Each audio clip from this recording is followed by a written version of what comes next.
Bagaimana jika berkembang atau tidak berkembangnya seseorang, keputusannya ada di tangan orang tersebut.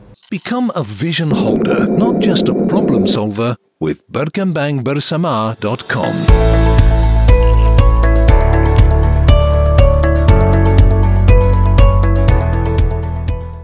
Perkenalkan, nama saya Rahmat Barus MBA, saya seorang master praktisi Neuro-Linguistic Programming, penulis buku 4 Langkah Mudah Hidup Semakin Berlimpah, serta podcaster di Berkembang Bersama yang pernah menduduki peringkat ke-4 di Apple Podcast. Seperti yang kita sudah pahami bersama, Henry Ford pernah mengatakan, apabila kalian mengatakan kepada diri kalian bahwa kalian bisa atau tidak bisa, kalian benar. Nah, bagaimana jika sebenarnya proses kita untuk berkembang dari waktu ke waktu tergantung kepada keputusan yang kita bisa ambil. Karena seperti yang kita sudah pahami bersama, beberapa orang di luar sana masih menunda untuk berkembang berdasarkan karena mereka merasa mereka masih punya kekurangan dalam hal tersebut. Bagaimana jika sebenarnya Anda sudah sempurna? Yang menyebabkan tidak sempurna adalah definisi akan kesempurnaan itu sendiri.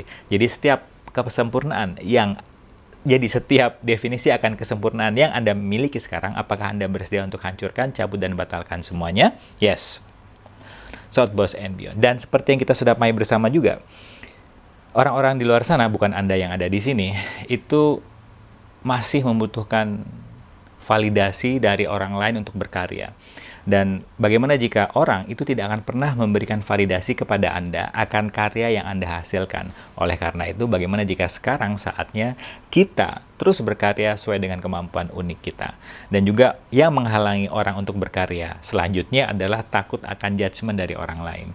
Ibu saya pernah mengatakan, selama orang masih mempunyai mulut, mereka akan membicarakan kita. Nah, bagaimana jika sekarang karena orang tetap membicarakan kita, apakah kita berkarya atau tidak berkarya, mungkin sekarang saatnya kita memilih untuk berkarya. Nah, dari tadi saya selalu membicarakan pentingnya berkarya. Kenapa sih penting berkarya? Karena seperti yang kita sudah pahami bersama, berkarya dapat menurunkan level stres kita. Bagaimana jika kita sebagai seorang manusia, fitrahnya adalah untuk selalu berkarya.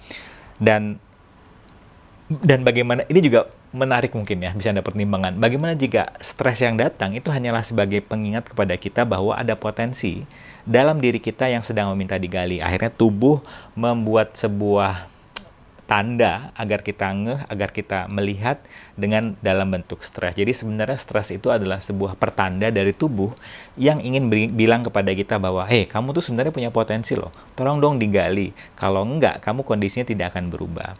Nah, mungkin Anda semakin menyadari apa yang kita bicarakan ini unik dan berbeda dari apa yang sudah dibicarakan oleh orang banyak yang ada di sana. Karena seperti yang kita sudah pahami bersama, bagaimana kita sebenarnya lebih dari apa yang kita pikirkan sekarang. Dan apabila Anda tertarik dengan topik-topik seperti ini, Anda mungkin orang-orang yang mulai menyadari bahwa gila ya, sebenarnya potensi gua ini yang sudah gua gali sekarang itu belum ada apa-apanya dibandingkan potensi besar lainnya yang belum gua gali. Dan mungkin sekarang saatnya Anda mulai tertarik untuk lebih tertarik kepada diri Anda sendiri dibandingkan tertarik kepada orang-orang yang Anda anggap, yang Anda idolai, dan Anda ingin seperti mereka. Karena seperti yang kita sudah pahami bersama, menjadi orang lain itu sudah ada yang punya, dan mungkin sekarang saatnya kita lebih tertarik kepada diri kita sendiri. Kenapa itu penting? Karena sekali lagi, bagaimana jika Anda adalah hadiah bagi kehidupan ini, dan kehidupan ini sedang menunggu karya Anda, dan saat Anda menjadi hadiah bagi orang lain, efeknya adalah Anda akan lebih mudah bahagia.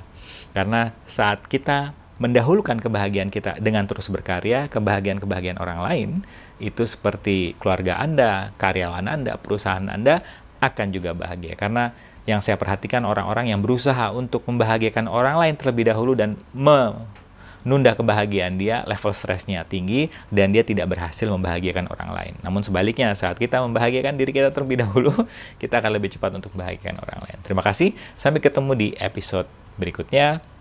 Thank you.